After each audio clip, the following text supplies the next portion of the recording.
para andar, correr, sentarnos, etc. E que soporta todo o peso no noso corpo. Como di o seu nome, está formado por 4 cabezas, que son trato anterior, vasto interno, vasto externo e vasto intermedio. E non ten outros significados, non cambiou nunca de significado, e non ten nin frases feitas, nin refráns feitos con esa palabra.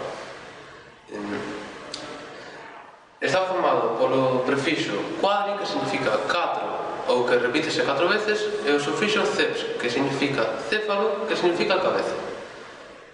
Noutros idiomas dice diferente, como por exemplo o catalán, que se di quádriceps con Q ao principio en vez de C, e con acento grave na primeira A.